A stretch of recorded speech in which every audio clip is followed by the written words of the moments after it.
Jen Brown with Yogasana Fitness, and today I'm going to talk to you about modifying Adho Mukha Svanasana, or downward facing dog.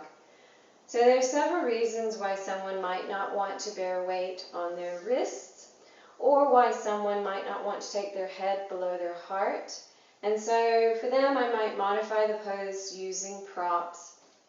Another reason I like to use props for certain students is that they're not able to get good positioning in the pose. So depending on the flexibility of their legs, their hips, their arms, shoulders, it's challenging for them to try and lengthen the spine and really feel the work that needs to be happening in that pose. Adho Mukha Svanasana, this pose, should actually be quite restful. It should be a time for reflection and catching your breath before you move into the next asana.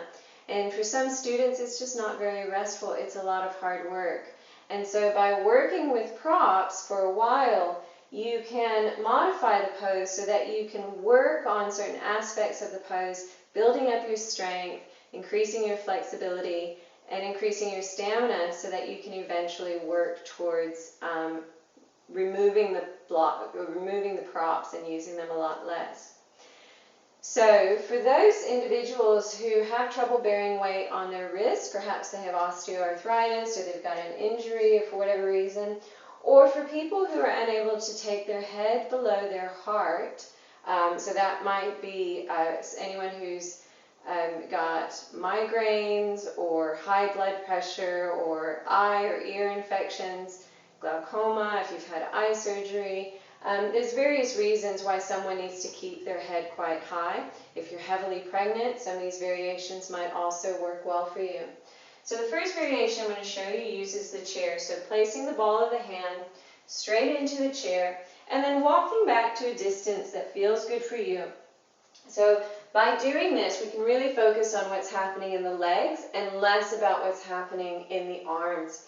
So some of the things we want to focus on in the legs is that we're making good contact with the entire sole of the foot. So the inside of the foot, the outside of the foot, the front of the foot, and the back of the foot. So you might work on spreading your toes and dorsiflexion, your feet, so pulling the toes towards you. Working the front of the leg, so strengthening tibialis anterior, that's here at the front, so that you can stretch those muscles in the back, gastrocnemius and soleus. And then really raising up the kneecaps. So trying not to lock your knees, but raising the kneecaps by activating your quadriceps. So really strong here, that you can lengthen up the hamstrings in the back. Now this is a fairly narrow positioning for my hands because that's the width of the chair. So if someone's got wider shoulders, they might prefer to hold the outside edge of the chair or even grip the chair up here. Gripping the chair up here also puts your wrist in a more neutral position, and some people might like that better. It might feel better for them, but more importantly, it brings a person's awareness to spinning external rotation here at the shoulders by spinning the triceps down towards the floor and turning the elbows either towards each other or slightly upwards. Now, if someone likes this wrist position and they're okay to take their head lower, then I might even move them down to the bottom of the chair and press into the chair this way. So you can still work on opening the space under the arms, so all the intercostal muscles around your ribs, the serratus muscles here, opening up all this space, lengthening the spine, allowing the head, neck, and shoulders. When we do that external rotation of the shoulders, it allows us to create more space here around the neck and shoulders and provides more stability for the shoulder girdle, so opening that space between the shoulder blades. Okay, now if you don't have a chair, another thing you could work on is with the blocks. Now the reason I like using the blocks sometimes is because often some students have trouble getting their hands down on the floor. So for whatever reason, they might have a little bubble of air here under their palm, or they're rolling to the outside of the wrist in the pose. So in Adho Mukha Svanasana, in this pose, we want to make good contact with the whole edge of the foot. So right there at those knuckles where your fingers attach, where your digits attach, we want to make good strong contact there. Well, if someone's having trouble doing that, we can work on the blocks. And basically, with the blocks, it's just like the chair. You're going to push into the ball of your hand straight into the block, set up your distance, walk back, and take your downward dog. Now this is still quite low, so if someone is still having trouble getting their feet down, I might take them up another level with some more blocks so that they can try to get those feet down. You know, you can still have bent knees and still get all of this spine lengthening that we want in this pose and still do all the work in the arms. But if you're working towards taking those heels down, then this is a good option for you to try and raise the hands up a bit so that you can change the direction of the pose. So higher hands, pressing, getting the feet down towards the floor. All right, now from here, another option you could try is with a chair, and we're going to turn the chair this way. And I like this variation because it supports people under the forearms. So this bar here will help you if you have a tendency to hyperextend your elbows, or if you're just a little weak in the arms, this bar will help to support your forearms so that then when you step back into downward facing dog, you can literally rest your arms there on that bar and work on what's happening in the legs and worry less about what's happening above you. Now, this is also, though, a bit narrow, so you might be better off gripping the edge of the chair in that case. All right, now while we've got the chair there, you can turn around the other way and put your feet on there. Now, one reason you might raise the feet is because raising the hips will allow you to lengthen the spine downwards. So the weight of the head will cause a little bit of traction there in the spine. Also, raising the floor up will allow pretty much every student to be able to get their feet solidly down onto a surface, a strong, stable surface.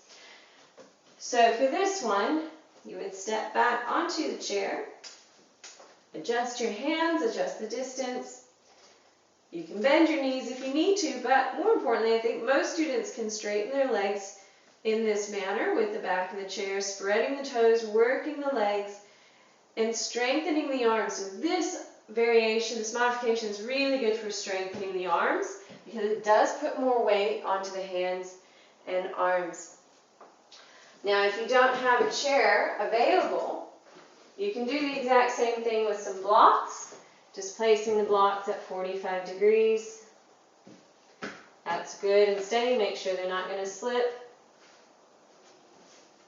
And then step back onto the blocks. And there's your downward facing dog, spreading the toes, doing all these beautiful things that you can really work in the pose. So one of the details I left out of my filming of that video is using the belt on the arms. So I did make note of how raising your feet puts more weight on your arms. So if strength is one of your weaknesses, if you're not very strong in the arms, then putting a belt around your arms, and we want to place this belt right there in the meat of the forearm, so just below the elbow in the biggest part of your forearm, about shoulder distance. Placing the hands down, walking your feet back, pushing back onto the chair. This will help to strengthen your arms as well so you can stay in the pose a bit longer. This would also apply to the variation where your feet are up on the blocks, just to give you that extra strength as well. And it also applies just into an ordinary downward facing dog. If you think you're going to be working in downward dog a bit, you might put your belt there on your forearms, stepping back into your pose, just so that you can hold the pose a bit longer and work on either how you're turning the pelvis, lengthening the spine, getting the extra flexibility in the back of the legs. All right, back to the video. Now, if you'd like to have a more restorative downward facing dog, so if you want to be able to hold downward facing dog for a little bit longer to work on it, one variation allows you to rest your head on a bolster. So you might place your hands there on the block, Now this particular variation requires a bit of flexibility. So if that's too low for you, you can always stack up more blocks, or you might even put a block here for your head. Because to do this, you need to have a certain amount of shoulder mobility. If you don't have the shoulder mobility, then you won't be able to get your head down. So raising the hands up or putting some support under your head will allow you to do that. Okay, another variation for modifying the pose in a restorative way takes a bit of work setting it up. So your hip crease needs to be at the top of this chair. Well, for me, as a very small person, my belly button is there, so I have to raise my feet up for this particular variation. So that's going to be for my hands, and the seat of the chair is for my head. So I'll find the distance. Hopefully I've measured it right, I'm not sure.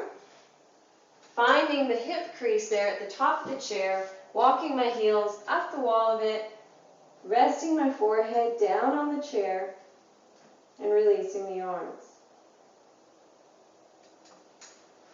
Now for me, this isn't very comfortable. The bridge of my nose is right on this chair. If you're a bit longer in the torso, your chin will come down and hopefully you'll be able to rest more.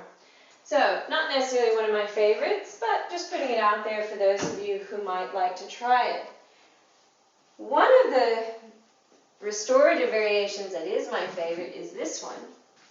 And I do like to have my feet at 45 degrees. It's a little more relaxing and restorative. Might have a bolster for my head. Now, if you have a bolt or something in the wall, this will be really great. The other thing you can do is you can hook it to the inside of a doorknob, shut the door, and then you've got this belt. So placing the yoga mat around your hips. So again, we want to place this belt right there at the hip crease as you go forward. So folding that down. Always test the equipment before you just flop over. Placing my feet on the blocks and then hanging. And this is also good spinal traction, so I even got a couple little pops out of there as soon as I hung my head and went forward.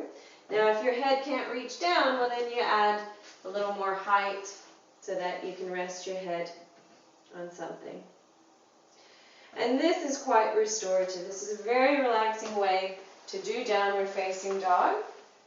And you can stay there for 5 minutes or however long is comfortable for you, lengthening the spine and just relaxing in the pose. So lots of options for you, lots of different variations. I hope you can get your hands on some props so you can have a good play and try out a few different things. And most importantly, I hope you enjoy your practice. Thank you.